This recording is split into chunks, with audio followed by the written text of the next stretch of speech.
Hello guys, good morning. It's me again, Tanet. Ayan, nandito naman ako sa inyong harapan.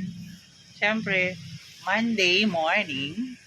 Kaso nga lang guys, Lunes na Lunes ay makulimlim. It's Monday morning guys, pero kung mapapansin nyo, makulimlim siya sa labas, pero mainit. Umaambo na naman siya guys, kasi pagkaalam ko may tatlong bagyo na dumating. Kaya ngayon dito is walang pasok. Kasi nga kahapon umuulan na naman, tapos paparating na naman si Bagyong Luis. Bukod kay Bagyong Luis, mayroong darating pang dalawa. So tatlo silang lahat. So as usual,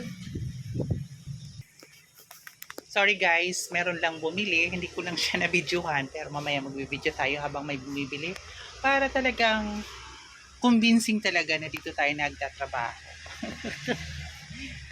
So ayan, as you can see, ganun pa din ngayon is mag-order ako. Pero mamaya pa kasi anong oras pa lang. So mag-order tayo mamaya sa ating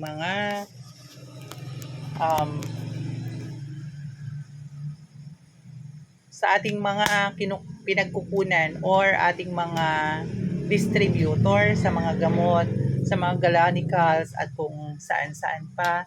Need nating mag-order kasi meron na tayong mga wala. So yan, as usual, ganito lang ang life.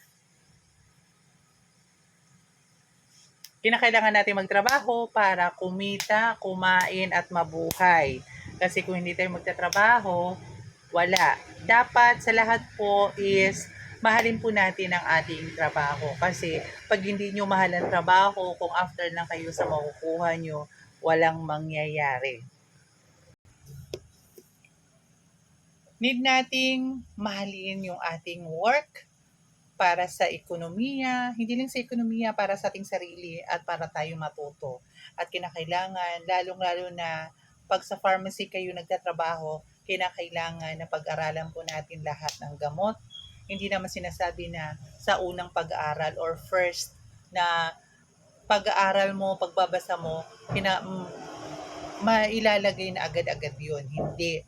Need mo talagang magbasa at kinakailangan mo talagang malaman kung ano ba talaga ang kahalagahan ng bawat gamot. So, need nating malaman kung para saan. Huwag lang tayo magkatrabaho dahil kailangan nating kumita. Yes, nandoon na ako. Kailangan nating kumita, kailangan nating mabuhay, kailangan natin ng pera. Huwag nating sabihin hindi. Dahil hipokrita tayo pag sinabi natin hindi natin kailangan ng pera. Nandoon na ako, kailangan natin ng pera, pero sa larangan ng trabaho, ilaan mo ang sarili mo sa pagtatrabaho, mahalin mo. Kasi, syempre, paano ka kikita kung hindi mo mamahalin, di ba? Ngayon,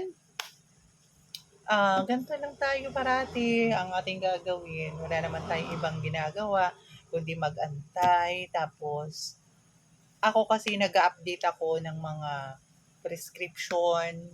Tapos, nagsusulat ako doon sa aming logbook, sa aming mga ng senior citizen, PWD, prescription book, at saka yung aming resibo. So, every time to time, ina-update ko yun. Ako yung nag-update. Gardan. Ala, naubusan. Wala na. Dolphinal na lang. Dolphinal. Wala yan. 38.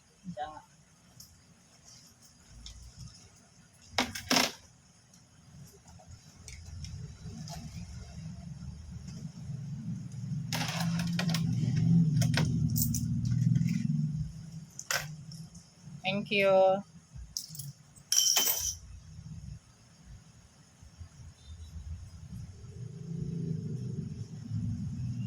So, ganun lang guys. Pag wala, kunwari, na out of stock, walang stock tayo sa isang gamot, pero Same lang naman siya ng generic name, magkaiba lang siya ng brand name kasi magkaiba yung gumawa.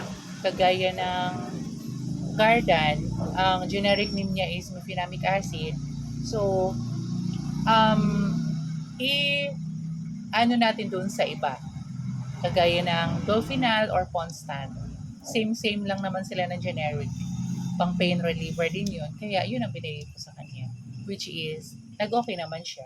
Depende kasi yun sa customer natin. Kung mag-okay siya o hindi, nasa kanya na yun.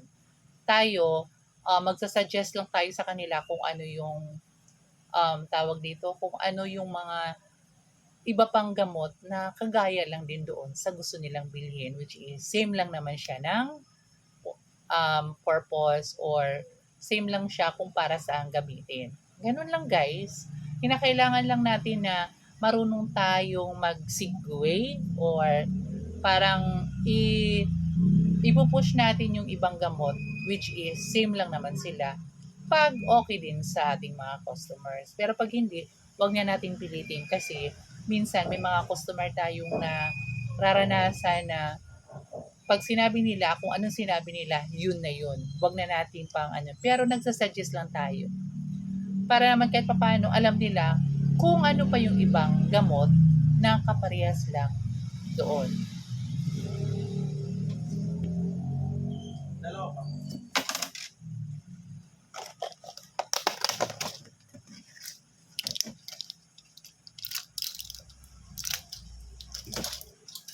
Thank you.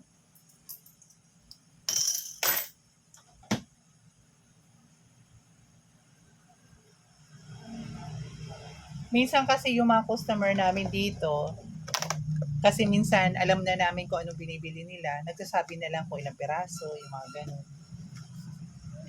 Hindi na namin tinatanong kung anong klaseng gamot ang bibili nila kasi alam na namin. So, memorize na namin minsan, pero hindi naman po lahat.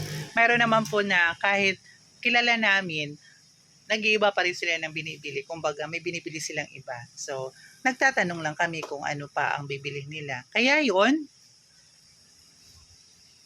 basta mahalin lang po natin ang ating trabaho, yun lang po. Isa sa pinakamagandang gawin natin is mahalin natin ang ating trabaho, huwag nating pabayaan. Hanggat kaya natin kung anong magagawa natin, gawin natin para sa trabaho natin, lalong-lalo na para sa kumpanya kung saan tayo nagtatrabaho at sa may-ari para kahit paano may maiambag tayo. In the end of the day, kahit paano, magpapasalamat sila at magpapasalamat sa atin kasi natutulungan natin sila.